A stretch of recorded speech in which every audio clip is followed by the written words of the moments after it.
All right, y'all. So, good morning. What's up with y'all, man? It's a good morning. Actually a great morning. Um, Today I want to talk about what did I do to overcome my fear as a performing artist. And this story is quite long. So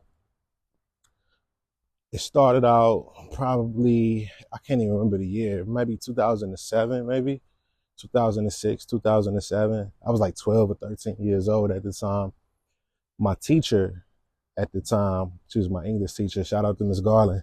She held a student talent show. And with that talent show, it was just, kids just not from my school, but kids from all over the community, all over this here city of Danville, Virginia. And, it was a pretty big thing. This is before social media. This is before, a lot of things, you know what I'm saying? A lot of things that we have now. So once she stated that she was going to put on a talent show, I was like, yeah, I want to try my hand. I like to make music. I like to rap. At this time, I never performed in front of a crowd before. Like I never did that. I mean, I have experiences of performing in front of crowds, but it was never anything to the nature of me performing my music in front of my peers. I was always nervous and I was always shy. And I'm still low key nervous and shy to this day. Like even I'm out of my neighborhood right now with the camera and whatnot, and I'm nervous to record. Ain't nobody even out here for real.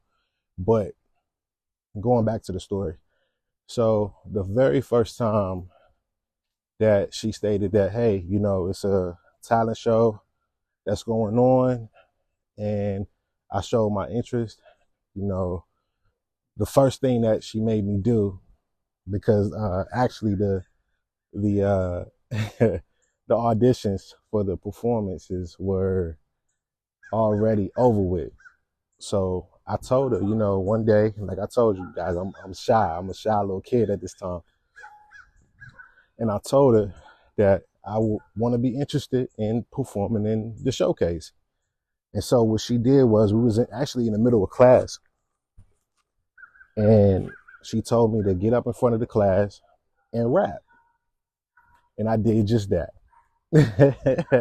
I was nervous as a mug, but I knew I would be even more nervous. I mean, even more kind of like shell in my shell if I didn't do what I needed to do in order to get that performance slot. So I rapped in front of the class, you know what I'm saying? At this point, nobody even knew that I rapped. You know what I'm saying? They just knew me for being DJ around the way. Nobody even knew that I made music. I was interested in making music. They just knew me for being DJ. You know what I mean? So once I rapped for her, she was kind of shook at my vocabulary. I'm pretty sure because I was hitting her with a whole bunch of whole bunch of stuff. You know what I mean? But she was like, "Yo, you got the spot. You got the spot that you want." And auditions in such and such in a couple of days. And so I'm like, yes. At this time, I'm like, yes. Whew. So I performed in front of the classroom. They gave me a little standing ovation, whatever. It's a class about probably 20, 25 people. And they gave me standing ovation, like, yo, I didn't know you had it in you. Even the homies that, they called me back, hey, DJ, come here, bro. I didn't even know that you rap for real, bro. That was hard. So, oh shit. Hope that dog don't get it loose. But so time comes around where it's uh it's time to not audition, but it's time to run the showcase. So in this particular showcase, we had oh shit. So we had models, we had artists, and we had like storytellers, and it was pretty cool. It was a cool setup, man. So the models went up, they did their rehearsal part, and Next go round, it's time for the rappers and the singers to do their thing. So at this point, like I told you guys, man, I'm not, I've never performed any of my music in front of my peers. And so at this point, it's not just 25 people in the classroom. It's like 200 people in stands, you know what I'm saying, in basketball stands. And mind you, we're at the Square Army, you know what I'm saying? So the whole thing is packed with kids from all around the city, parents from all around the city and whatnot. And so it was this group that went on before me. I forgot their name, but it was a rap group. You know what I'm saying? And I'm going to tell you, this is around the time Young Jocks Is Going Down song was out. Because I remember them doing the little, you know what I mean? Doing that little jump. And like I told you, man, at this point, I'm 12 years old. And these kids that go up before me is like 15, 16. Not to mention, these is young niggas that I'm thinking getting money at this time. You know what I'm saying? I'm a young nigga. I ain't got no bread in my pocket. My mom is literally looking at them on stage. I'm on the side of the stage ready to go up after them. And, you know, at that time, you know, what we all talk about as young dudes, you know what I'm saying, trying to figure it out. So we talk about getting money. At least that's what they did. You know what I'm saying? So they talked about getting money, man. And lo and behold, what did these guys do in their performance? One, it's a group of three dudes. It's a group of three guys, okay? So one of the three guys takes a pocket full of money and throws it in the air. I'm like, oh my gosh. People running towards the stage, grabbing the money off the ground, like, let me get that, let me get that. I'm over here shocked. I'm over here nervous, but I'm still holding my composure. But I'm like, damn, I ain't got $1 to my name. You know what I'm saying? I don't have no money. What I'm gonna do? I ain't got no money. I ain't got no money to throw. I ain't got no money to buy a bag of chips with at this time. I just got my lyrics. That's all I got. I got my stage presence and I got my lyrics, nigga. That's all I got. So at this point, I'm like, man, what am I gonna do? So while they throw the money, you know what I'm saying? They throwing, I don't know if they got 50s, 100s, 1s, 20s, 5s, I don't know what 10s, I don't know what they got. I just know they throwing money. And people coming to the stage, getting the money off the floor. I was about to call it quits right then and there, man. I ain't had not $1 on my name, boy. I ain't had no money. Boy, man, I ain't have $1 to my name. You hear me? I don't even think I had a quarter to my name. You hear me? So, lo and behold, man, their performances is over with. And I think it's like another group before me to go on after them. So I'm shaking in my boots at this time because I'm thinking that's what you need to do to get the crowd to throw money. You know what I'm saying? I'm thinking that's what you got to do. So I went right over to where my mom was sitting at and I sat down to her and I told her, I said, man, Mom, I ain't got no money. What am I going to do?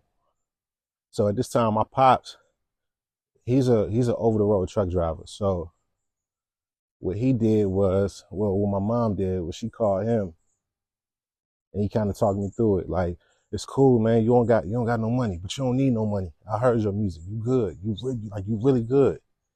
Just get on stage and rap. You know what I'm saying? Just get on stage and rap. It's gonna be all right. My pops, you know, talked me through it. You know what I mean? So lo and behold, I go back over to the line and get back in line to perform. And at this time, man, it's my turn. They call me LP coming to the stage. And once they call me on stage, I got the microphone, but I'm nervous. I mean, I'm super duper nervous to rap. I mean, so nervous I damn near forget the lyrics to my song. You feel me? Like, that's how nervous I am, bro. So the beat comes on, and this I'm 12 years old, so I'm just ripping beats offline and whatnot. And the beat that I had used was the Busta Rhymes Touch It beat. If you know that beat was rocking. It was one of the beats for the times. And I had definitely used that beat. Let me make sure this is still on. Okay. Yeah, so I used that beat. And I forgot what the lyrics were, bro.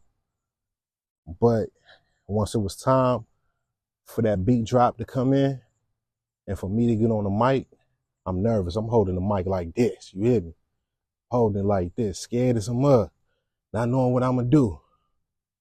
And man, once it was time for me to rap, something just came up in me. It was like a huge fire just hit my chest, and it's like, and I spit what I had wrote down. I was studying that rhyme for at least I know a week or two. Man, I was sitting there with punchlines and punchlines, more punchlines, and I'm like I said, I'm 12 or 13 at the time, and I remember, man, I said, that's how it is when you're rolling with me. I represent VA, but I'm from DC, something like that. And the crowd was like, "Ooh, who is this little nigga right here, man?" Oh man, and I was just hitting it with different punchlines and whatnot, man. I wish I could get a hold of that footage, man. But yeah. So by the end of my little performance or whatnot, the crowd was screaming my name. Go DJ, go DJ, go DJ. Dancing to my music and all type of shit. And I'm like, damn, the niggas who threw the money ain't even get this type of love. they ain't get this type of love. Damn, I must be doing something right. And from that time to now, it's like, I'm always nervous getting in front of a stage, in front of a crowd, no matter where I'm at. If I'm in town or if I'm out of town, I'm always nervous. I'm mad nervous getting in front of a crowd. But I always remember that one particular time where I didn't know what I was going to do. I was scared. I was nervous. I had no clue on what I was going to do. But,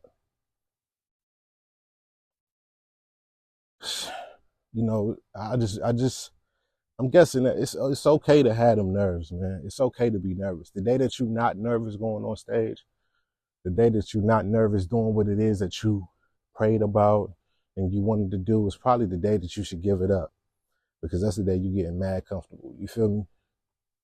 That's the day that you're not hungry for it no more. And the love for it is probably going to leave. I'm still, to this day, at 31 years old, I'm still nervous before every show. Every show. Even if I go on stage and I look comfortable, trust me, I'm so nervous. So nervous before every show.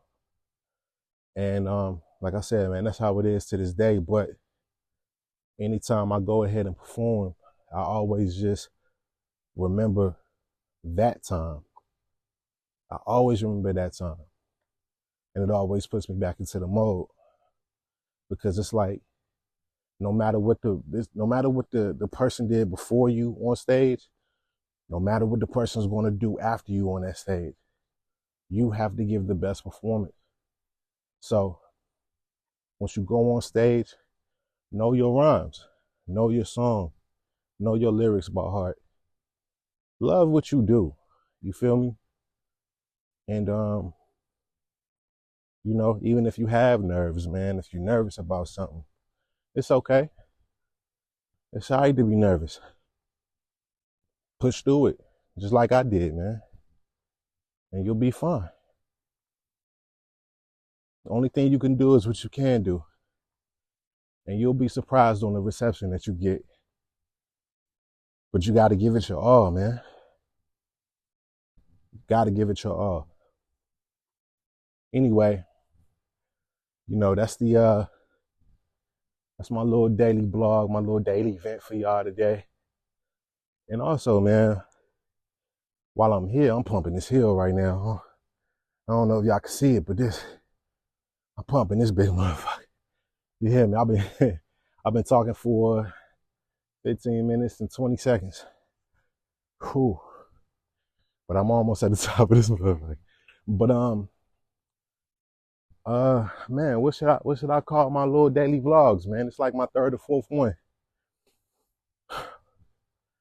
So also, man, what's a good title to call my little vlogs, man? Y'all leave some other comments for me. Let me know what y'all think. Until the next time, man. Y'all be good.